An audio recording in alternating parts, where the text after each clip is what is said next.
All right, so what we have here is we've got functions, which we usually use in F, is a set your input to your outputs, which gives each x goes to only one y. So this is a super complicated way of saying every x goes to only one y, or each input goes to only one output.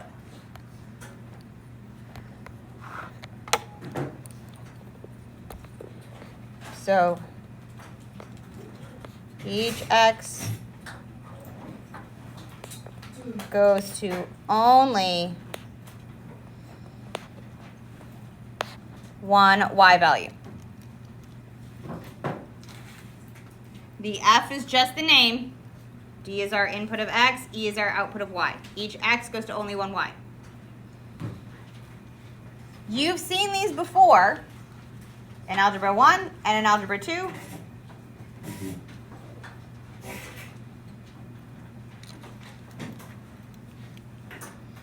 And we do a test for this when we have a picture vertical line test. So we'll have a picture and we're going to test it. So I'm going to put a couple of things up here. We're going to check and see if each x goes to only one y. I didn't print these out for you because you can just do like a quick sketch to see them. We're not doing anything in detail with the pictures. We're just going to do a little bitty thing with them. So we want each x to go to only one y. So I'm at a table, an equation, and a graph. So we want to know if this is a function.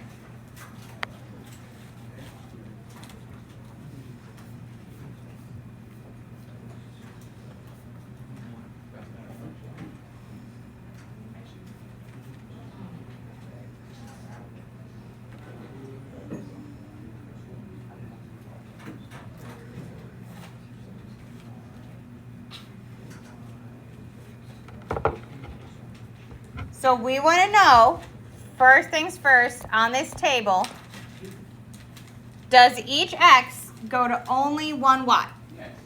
Yes. Negative 2 goes to 7, negative 1 goes to negative 4, 0 goes to negative 1, 1 goes to 2, 2 goes to 5. So this is a function.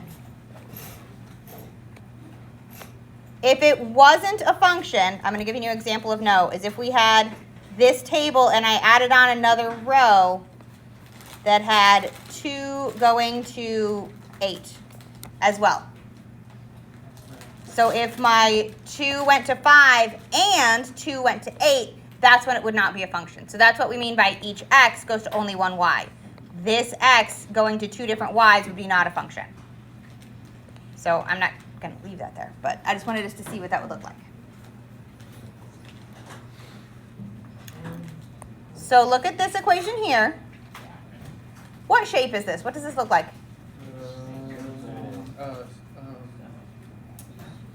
It's got x squared and y squared? Circle. Oh, right. We learned that. We did. What's our radius on this one? Square root of 15. And our center is at 0, 0. So it would look like this if I was to sketch it out with our radius of square root of 15, which is gross. Is this a function? No. In fact, every one of the x's that has a value has more than one y. So this x hits 2 different y values. This x hits 2 different y values. This x hits 2 different y values. So this is not a function.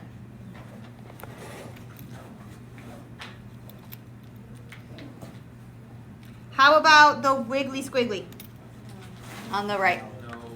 No. You can do our vertical line test. Stick of power, stick of truth. Does it ever cross more than once? Yeah. Most places it crosses more than once. So our vertical line test, we run a vertical line and we see if it ever crosses our graph more than one time. Which this doesn't have any place where it passes my vertical line test. So this fails my vertical line test, so it is not a function. So in tables, we're looking for repeats in our x's. In equations, we're going to have to sketch it out so we can look at our graphs and make sure it never crosses a vertical line more than one time.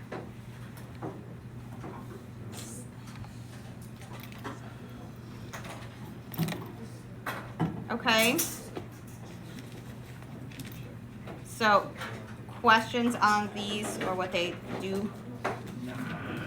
Nah, this should hopefully be review. You've seen these before. But I just wanted to give us a recap of what a function was. Because most of what we're going to do is evaluating functions. So we're going to get problems like this. So I'm giving you the function rule. It says if f of x equals x over x minus 5. So f of x is its name. And the x over x minus 5 is the function rule.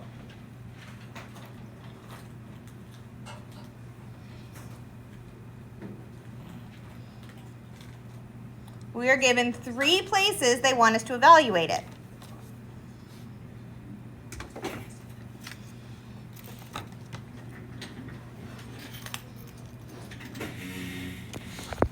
So if we are asked to find f of negative 2, what are we going to do? Substitute in the negative 2 for what piece? For x. The difference between f of x and f of minus 2 is that they have set x equal to minus 2. So we're going to substitute in x equals minus 2 into our equation. So f of minus 2 is going to equal the fraction that has minus 2 in place of that x on the top and minus 2 in place of the x on the bottom, minus 5. So we're going to simplify this. What can we simplify here? Yeah, we have negative 2 over negative 7 when we do our negative 2 minus 5, which is what? 2 over 7. So f of minus 2 equals 2 over 7.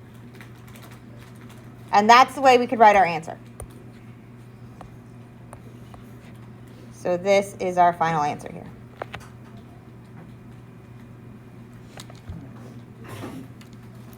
Okay. Same vibe on the middle one. On this one, what are we going to set our x equal to? 0. X equals 0, and we're going to do the exact same thing. F of 0 equals the fraction 0 over 0 minus 5.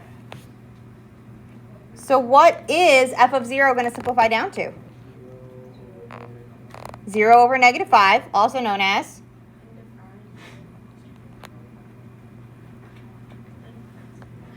not undefined. So we have 0 over negative 5. That's 0. 0 divided by anything? 0. So f of 0 just equals 0 for this one. So we're going to simplify it as much as we can. That's our answer.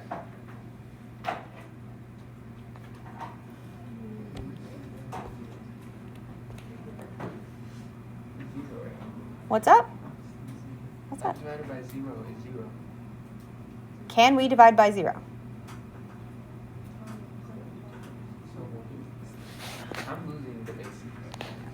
I was going to say, so let's look at the next one. What is our x going to be here? 5. So our x equals 5. So we're going to have our f of 5 equals the fraction 5 over 5 minus 5, which is 5 divided by 0. What happens when we divide by 0? Undefined. That's what confused me with the last one. I can divide 0 by anything. It's just 0. but I cannot divide by 0. That's when we get an error. So f of 5 is undefined.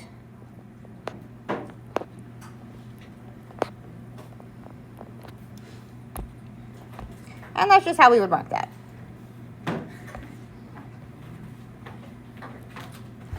F of 5 is undefined.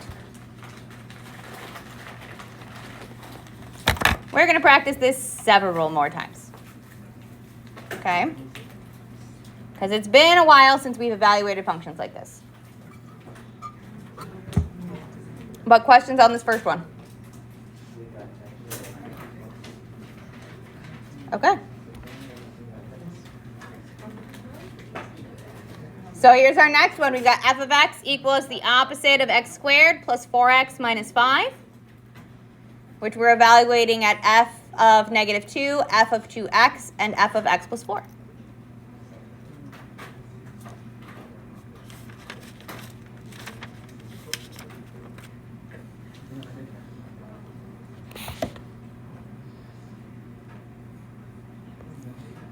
So on this first one, what are we going to be doing to substitute? What are we substituting in for x in the original equation? Negative 2. Whenever we're substituting in a value, specifically a negative value, I highly recommend you put them in parentheses. Because when we do f of negative 2 into our equation, we're going to have the opposite of negative 2 quantity squared plus 4 times negative 2. And if you don't put it in parentheses, right there's a really easy place to lose track of what's being multiplied and what's being subtracted. If you don't put this one in parentheses, it's really easy to lose track of signs, especially when we're squaring.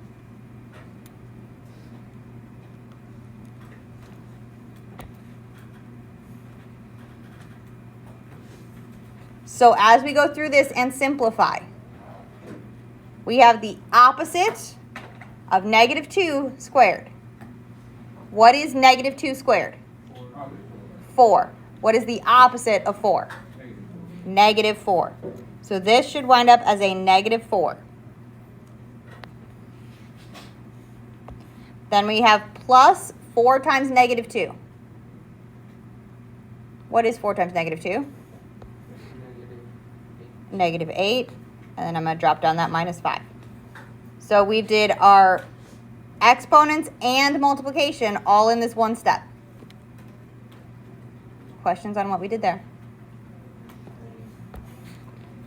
Because our final answer is going to be f of negative 2 equals what?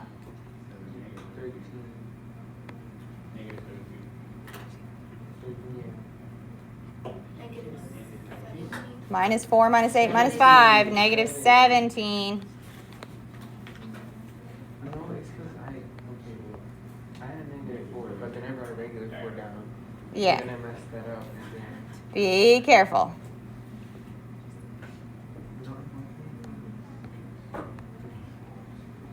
Let's go in a smidge. Just scooching things in a little bit because I want a little bit more space for the next one. Okay. So the next one's very similar. We just have to be really careful because what are we substituting in for x? 2x. So my x is going to equal 2x.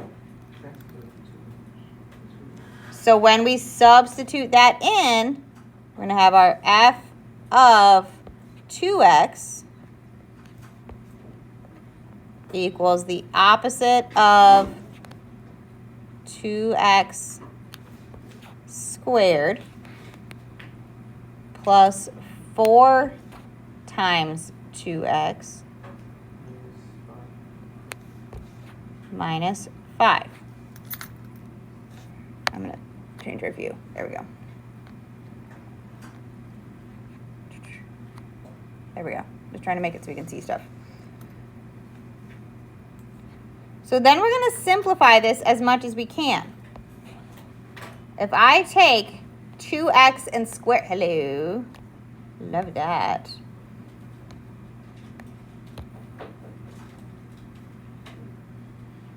Don't you get grumpy on me now. Oh my gosh. No class for it. No. Yeah, it's definitely not going to be that easy. Nice try, though. What's up? Yeah. That whole thing is 3.3. All right. Manual mode. My annotate is in such a mood. Okay. So substituting in, that just means I won't be able to pull up the other ones. Chonky pen.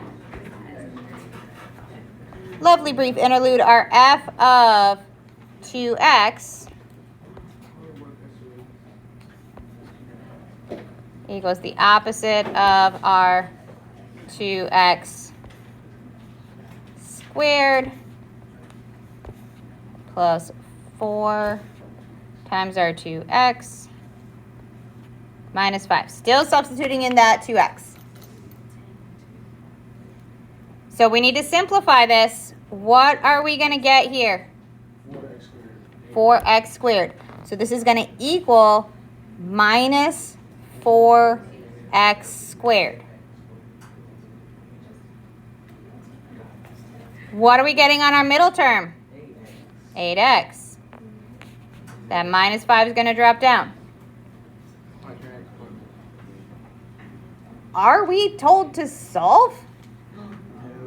No. We are told to evaluate f of 2x. So that's your final answer? Mm-hmm. I wish it was like this with all of them. I'm just going to say, be careful what we wish for. Because we got the next one to look at, too. Because we're going to do f of the quantity x plus 4.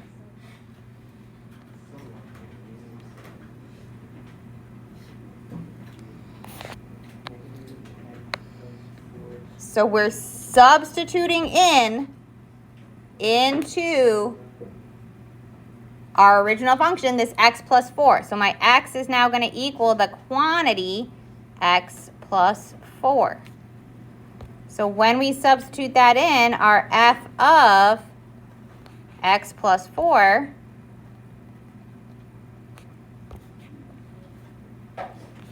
we're going to have our minus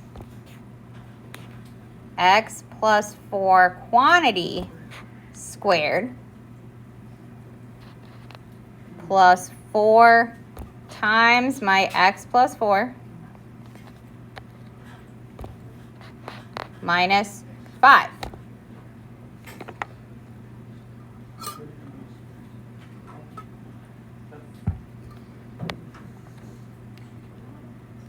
So we need to simplify this, which means I need to do some multiplying out.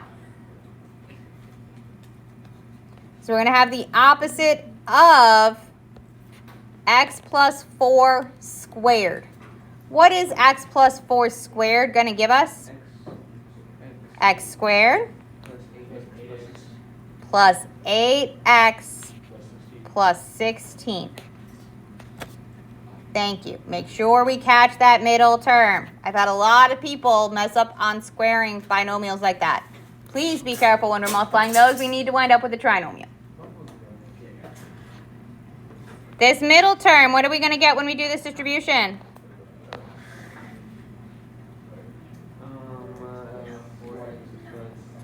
4x plus 16 minus 5. So we're going to do a little bit more distribution before we combine like terms. I'm going to distribute out this minus sign, and then I'll be able to write this in a normal size. We're going to have our minus x squared minus 8x minus 16, because we're distributing this minus sign through, plus 4x plus 16 minus 5. What are we going to wind up with as our answer for f of x plus 4?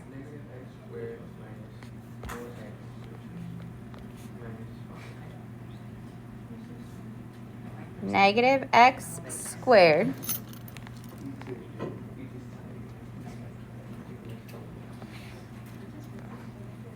minus 4x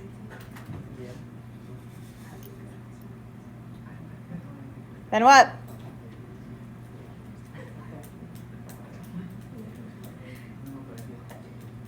Finish it out, guys. I've got my minus x squared minus 4x minus 5.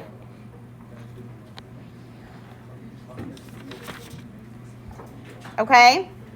Evaluating these.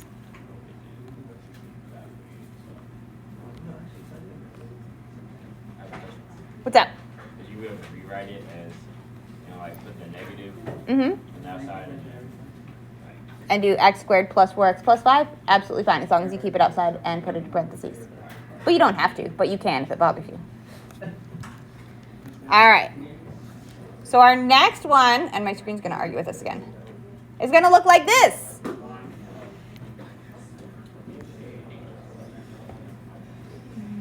Discard.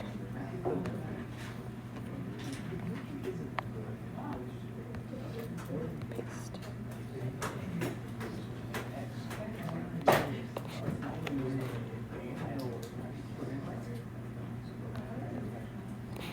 All right. So this is taking what we did and just kind of cranking it up to 11. So the first couple aren't too bad. Very similar.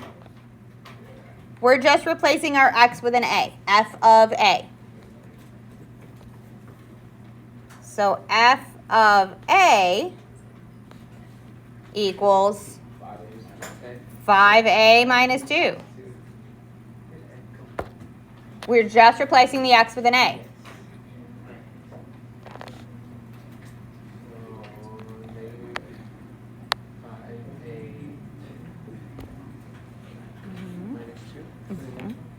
So on the next one, we're replacing our x with a minus a. So f of minus a equals 5 times that minus a minus 2. So we want to simplify that. 5 times the opposite of a, negative, not minus, negative 5a minus 2. So f of minus a is this.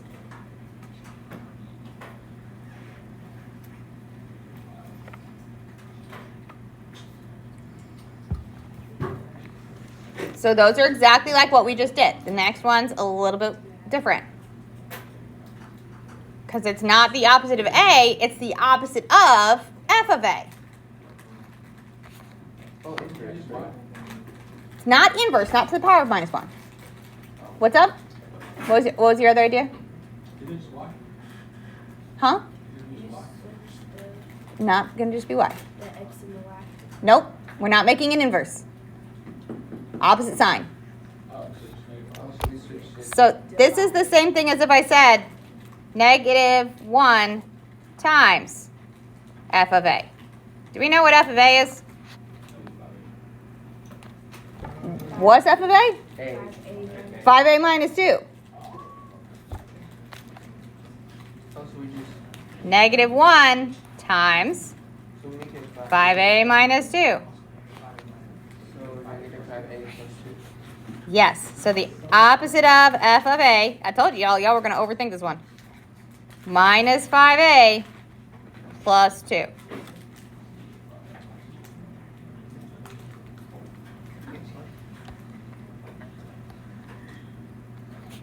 So now they're going to do a little bit weirder.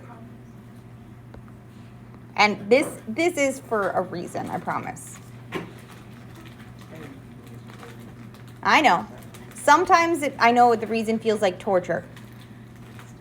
But this piece in particular is something that comes up through a lot of things. This is like the pre-calculus part because it's getting ready for calculus when you use this a lot. Okay, well, at some point you will probably take calculus. All right, but this f of a plus h, it's just like when we did the x plus 2 on the last one.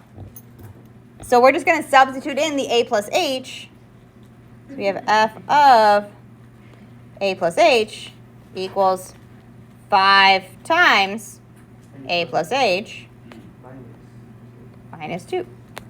So can we simplify that? A plus 5h minus 2. Distribute in the 5. 5a plus 5h minus 2.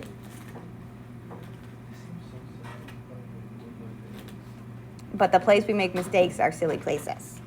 That's why we're going slow through it. Because I know it feels simple, but we make mistakes rushing through things. So our f of a plus h is our 5a plus 5h minus 2.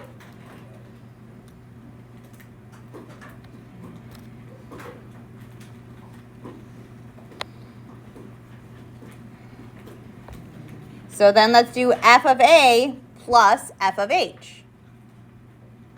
Well, we know what f of a is.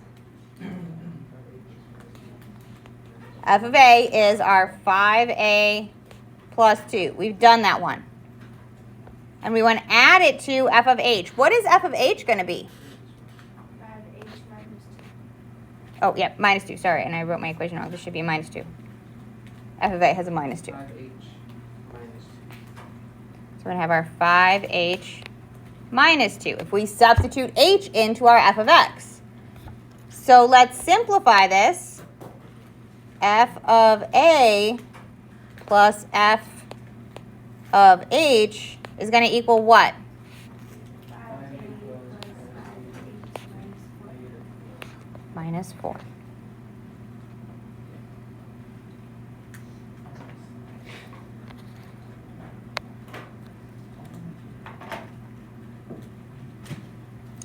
All right, this last one is called a difference quotient. This is a thing that you see in higher order mathematics all the time. You use this in calculus plus everything higher, all the things. So this is called a difference quotient.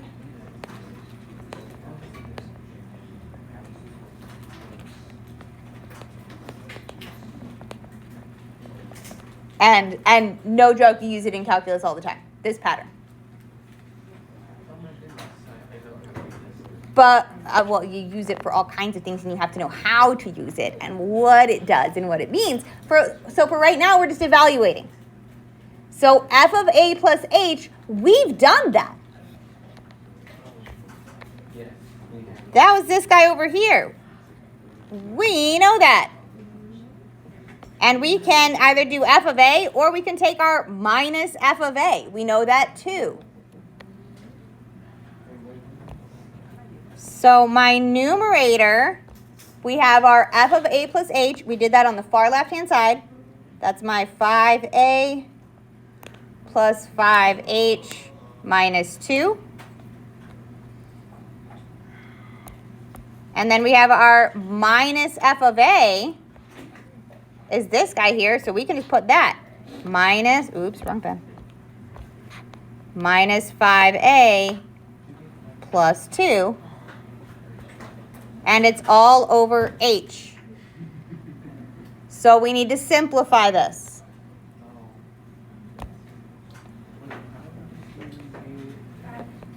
5h plus 2. What was your question again, Justin? How do you get negative 5h plus? I took my minus f of a. Oh, okay. Just highlighting. So this piece is exactly this piece, so I just added it in.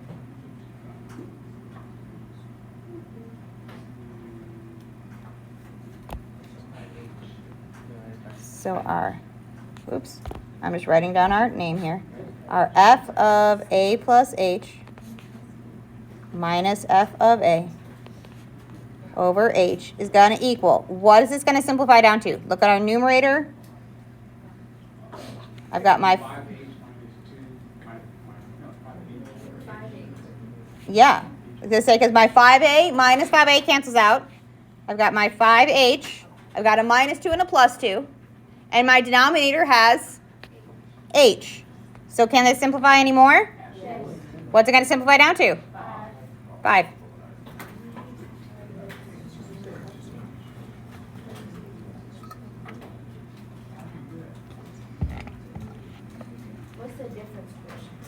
That's the name of that particular pattern. So at some point in the book, they may say use the difference quotient. I can't remember the instructions. I think they say that once. That guy. That's him. We're going to do this whole set of patterns again for another function.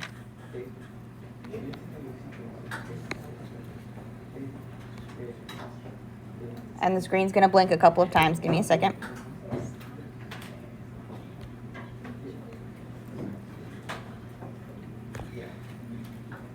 Hang on. I'll put it back up.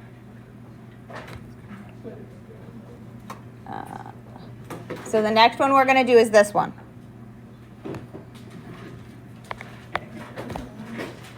I just have to do like 12 steps in between every page to be able to get my digital copy for us to upload. Okay. So it's the exact same pieces, the exact same patterns, it's just a different function rule.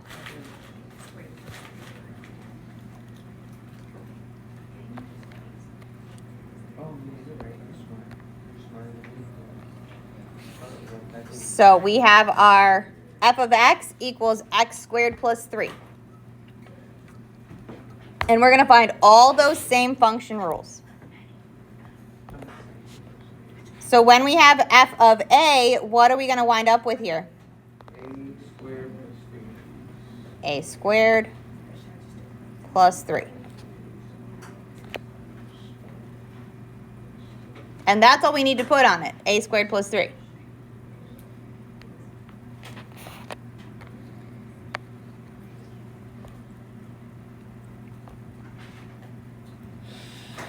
Let's look at the next one, f of minus a. When I substitute that in, substituting in minus a in place of x, this is our opposite of a squared plus 3. What happens when I square the opposite of a? It's just a. It's the same exact thing. It doesn't matter which side it is. This is still just a squared plus 3.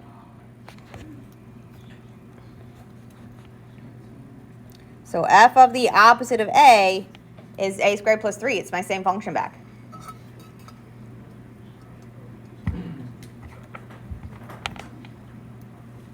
In fact, that's in one of our symmetry tests that we did the other day. Oh, snap.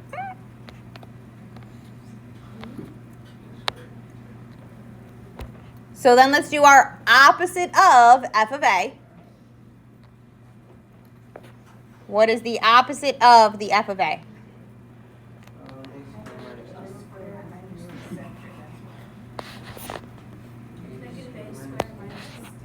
It's the opposite of the whole function, not just the opposite of the a.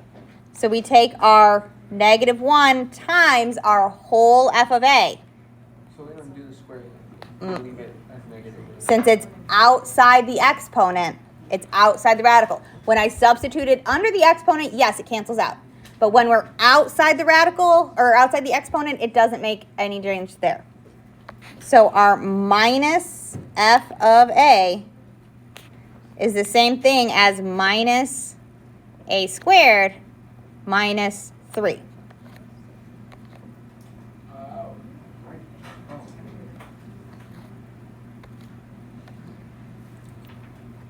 So then let's do our f of a plus h.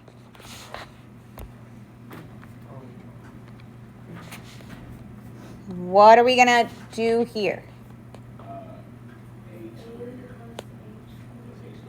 A quantity of a plus h, that's definitely an h squared. The whole quantity squared. Box it or multiply it out, distribute, whatever you do.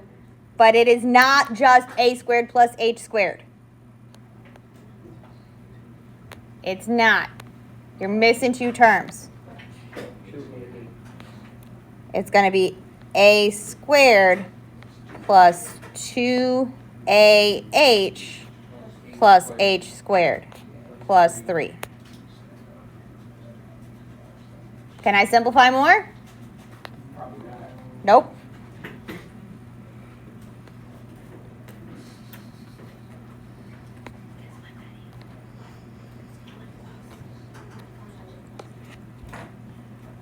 Let's look at the middle one. F of A plus F of H. F of A, we know, we did that right at the very beginning. That was our first one. That's our A squared plus 3. What is our F of H gonna be? H squared plus 3. H squared plus 3. So when we simplify, A squared plus H squared plus 6. So our F of A plus F of H equals that. And I know it's smushy there, I'm sorry. Our last piece is our difference quotient, and we have a lot of these pieces put together here. Oh snap, it's almost like we did this on purpose. Because my minus F of A, that's this guy right here. My F of A plus H, we did that over here. So we have a lot of information that we need to do this. When I start to build my difference quotient, I'm going to take my F of A plus H, which we did on the far left side, and we have our A squared plus 2AH plus H squared plus 3. And we're going to minus A squared minus 3. That's coming from my minus F of A. And it's all over H. So let's simplify this. A plus H minus F of A over H. So what pieces do we have left? 2AH plus H squared divided by H. Can I simplify that? How?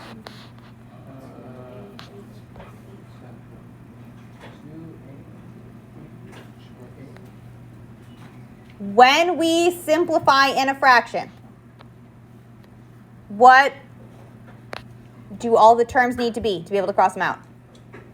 They need to be multiplied. Do not just take one out of one of the additions. Factor out an H of my numerator. I can write this as, I'm going to put it, I'll just put it next to it. So I can write this as H times 2A plus H over H, right? That's the same thing. I factored out an H. Now I can cancel those H's. Stop canceling one thing out of addition. That has been a recurring issue with us. Do not cancel one thing when we have addition. Okay? So there's gonna be some more like evaluating stuff like this, and they will sometimes pull in weird functions for you. Sometimes they'll make you substitute in weird functions. But as we are wrestling with our screens, I think that's going to be as far as we get. Copy page. I was going to say, because they'll give you things like this. They'll give you things like this. You can do this. It's just substituting in our 1 over A, or setting our equation to be 1 over, or taking a square root. We can do those things. Evaluate those. Homework 3-4 is not due till Friday. We are going to continue talking about it tomorrow. 3-4 is not on this next quiz on the 19th. So 3-1, 3-2, 3-3 are on quiz 5, not 3-4. Okay, so 3-4 will be on the next one.